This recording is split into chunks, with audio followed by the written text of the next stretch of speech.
भाई जीतन राम मांझी जी अगर सही दिशा में जाते तो आज ये हालत होती उनकी।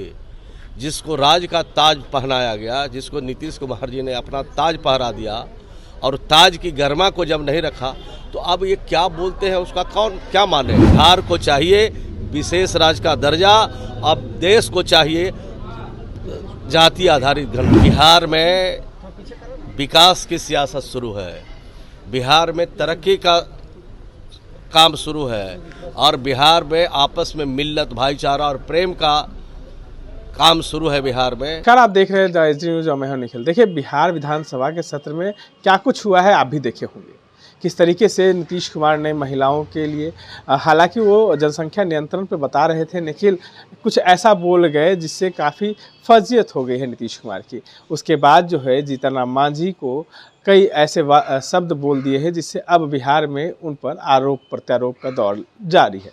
इस पर आज ग्रामीण विकास मंत्री जो हैं श्रवण कुमार, उन्होंने कहा है कि वो क्या नीतीश कुमार ने उनको बनाए थे, वो हवा दूसरे के साथ चले गए हैं तो उनको क्या होगा, इसीलिए क्या कुछ कह रहे हैं श्रवण कुमार, सुनिए। मौलाना अब्दुल कलाम साहब देश के सबसे पहले शिक्षा मंत्री बने हैं और आज हम सब लोगों ने उनको फूल अर्पण किया है।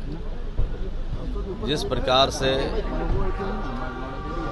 देश में मिल्लत का, प्रेम का, भाईचारा का और ज्ञान के क्षेत्र को बढ़ाने के लिए जो उनका संदेश है, उस संदेश को हम लोग जन जन तक पहुँचाएँ, यही इस अवसर पर संकल्प लेते हैं। सर, विधानमंडल का शीतकालीन सत्र खत्म हो गया, कई महीनों में ऐतिहासिक भी रहा, लेकिन कई बयान की चर्चे भी हो रहे हैं, किस तरह से देखते हैं? चर्चा तो होती ही रहती है।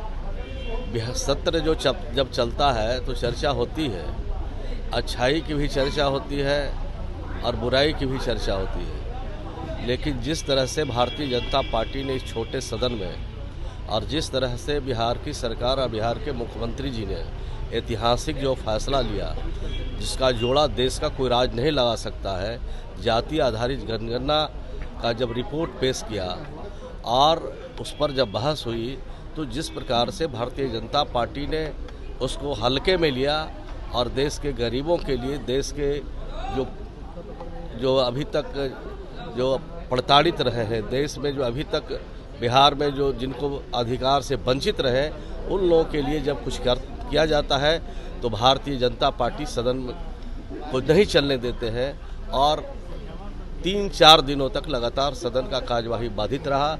ये संसदीय लोकतंत्र में, संसदीय व्यवस्था में, संसदीय प्रणाली में जिनको भरोसा नहीं है वही लोग इस तरह के कृत्य करते हैं। बिहार में भवन मार्च मांझी के दलित सियासत शुरू हो गई है, कह रहे हैं कि दलित अपमान। बिहार में विकास की सियासत शुरू है, बिहार में तरक्की का काम शुरू है और बिहार में आपस में मिल्लत, भाईचारा और प्रेम का काम शुरू है बिहार में। बिहार में अब दूसरा कुछ नहीं टिकेगा, सिर्फ आपस में मिल्लत, प्रेम, भाईचारा और बिहार की तरक्की और बिहार में जो वंचित लोग हैं उनको आगे बढ़ाने की दिशा में जो बिहार की सरकार ने काम किया है वो आज बिहार के लोगों के लिए है और बिहार के लोग यही चाहते हैं। जीतन राम मांझी ने कल सर आरोप लगाया कि मुख्यमंत्री को कुछ विषैला पदार्थ दिया जा रहा है। अरे भाई, जीतन राम मांझी जी अगर सही दिशा में जाते तो आज ये हालत होती उनकी। जिसको राज का ताज पहनाया गया, जिसको नीतीश कुमार जी ने अपना ताज पहरा दिया और ताज की गरिमा को जब नहीं रखा तो अब ये क्या बोलते हैं उसका कौन क्या माने हैं और बिहार की जनता कौन नोटिस ले रहा है। ऐसे लोगों की कोई नोटिस बिहार में भी नहीं ले रहे, देश में भी नहीं ले रहे हैं और किसके इशारे पर कर रहे हैं ये भी बिहार के लोग सब जानते हैं। सदन से सड़क तक अब जाने की तैयारी कर रहे, बोल रहे हैं सड़क तक हम जाएंगे, हम सबको पब्लिक को बताएंगे। तो कौन मना कर रहा है? लोकतंत्र है, लोकतंत्र में जो इच्छा है सो कीजिए, कौन मना कर रहा है? जहाँ जाना है वहाँ जाइए। लेकिन बिहार की जनता के साथ जो काम हुआ है, ऐतिहासिक फैसला हुआ है, जाति आधारित गणना और उसके बाद आरक्षण और उसके बाद शैक्षणिक क्षेत्रों में भी आरक्षण जो हुआ है, ये बेमिसाल हुआ है। इसका जोड़ा देश का कोई राज नहीं लगा सकता है।